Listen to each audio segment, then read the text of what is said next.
সাহারাস্তিতে যুবদলের প্রতিষ্ঠাবার্ষিকীতে রায়শ্রী দক্ষিণ ইউনিয়নের বিশাল মিছিল।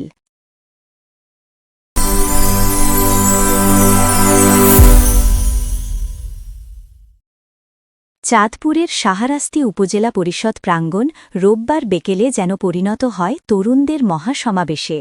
বাংলাদেশ জাতীয়তাবাদী যুবদলের ৪৭তম প্রতিষ্ঠাবার্ষিকী ঘিরে আয়োজিত এ যুব সমাবেশে অংশ নেয় রায়শ্রী দক্ষিণ ইউনিয়ন যুবদলের বিশাল মিছিল।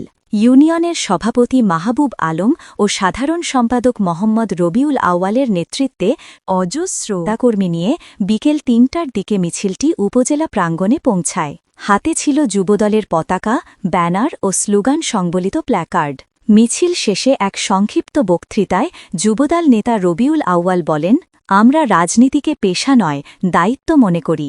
দেশের গণতন্ত্র পুনরুদ্ধার ও মানুষের ভোটাধিকার ফেরাতে যুবদল মাঠে আছে, থাকবে।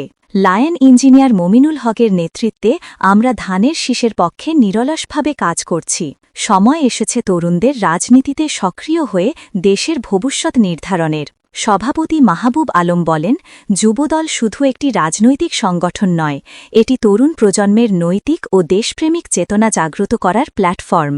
আমরা চাই যুব সমাজ সামাজিক দায়িত্ব, সততা ও নীতিনিষ্ঠা রাজনীতিতে ফিরে আসুক। অনুষ্ঠানে প্রধান অতিথি ছিলেন বিএনপি জাতীয় নির্বাহী কমিটির সদস্য ও চাঁদপুর জেলা বিএনপির সাবেক সভাপতি লায়ন ইঞ্জিনিয়ার মমিনুল হক। তিনি বলেন, আজকের তরুণদের মধ্যে থেকেই দেশের আগামী দিনের নেতৃত্ব তৈরি হবে।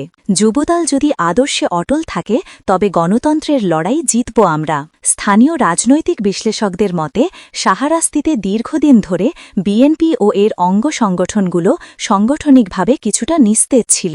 তবে রায়শ্রী দক্ষিণ ইউনিয়ন যুবদলের সাম্প্রতিক কর্মতৎপরতা সেই স্থবিরতা কাটাতে ভূমিকা রাখছে। তারা মনে করেন, ইউনিয়ন পর্যায়ে এ ধরনের সক্রিয় অংশগ্রহণ বিএনপির ভোট ভিত্তি পুনর্গঠনে সহায়ক হবে, বিশেষ করে আসন্ন জাতীয় নির্বাচন সামনে রেখে। সমাবেশে অংশ নেওয়া তরুণ কর্মীরা বলেন, তারা এখন সংগঠন থেকে আরও প্রশিক্ষণ, রাজনৈতিক সচেতনতা ও স্থানীয় উন্নয়ন বিষয়ে সম্পৃক্ততার সুযোগ চান। তাদের মতে, যুবদল যদি তরুণদের হাতে নেতৃত্ব তুলে দেয় তাহলে আন্দোলন আরও শক্তিশালী হবে।